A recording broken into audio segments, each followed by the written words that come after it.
Donald Trump, এই Trump হলো তার পারিবারিক লকব।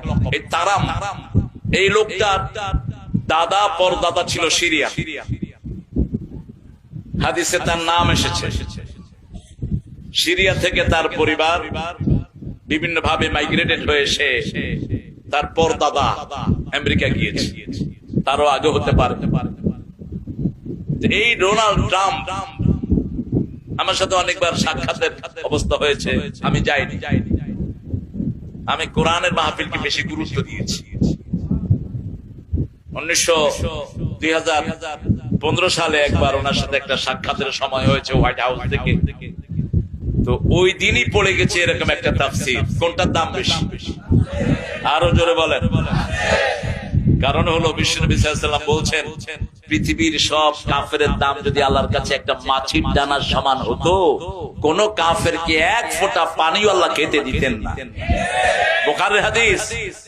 এখন বলেন তো, কয় হাজার মাছি একখানে করলে কোন দাম পাওয়া যাবে? কোন দাম নাই। এটা যারা বুঝে না তারাই ঈমান হারা হয়, আর এই দাম যারা বুঝে তারাই হয় মুমিন। আপনাকে কেউ একজন ডাকলো, যেই হোক সে, তার মধ্যে যদি কালেমা না থাকে কোনো দাম থাকবে না আপনার কাছে। আর যদি সেই কালেমা পড়া একজন রিকশাওয়ালা হন, কালেমা পড়া একজন মুসি হন, মেথর হন, তার দাম হবে আপনার কাছে সবচেয়ে বেশি। তবে আমরা মানুষকে ভালোবাসি, ঠিক না বেঠি? মানুষকে ভালোবাসার কথা বলেছেন কে? এই ট্রাম্প যখন আসে, ওনার সামনে থাকে কিছু সৈন্য, পিছনে থাকে কিছু সৈন্য, সাইডে ফাইডে কিছু থাকে না, শুধু রাস্তার দুই পাশে কিছু সিকিউরিটি থাকে।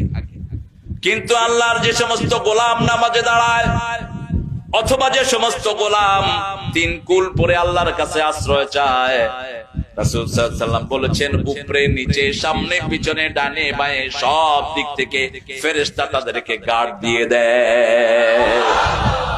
আরো আস্তে কোন সুবহানাল্লাহ। আমরা টের পাই না।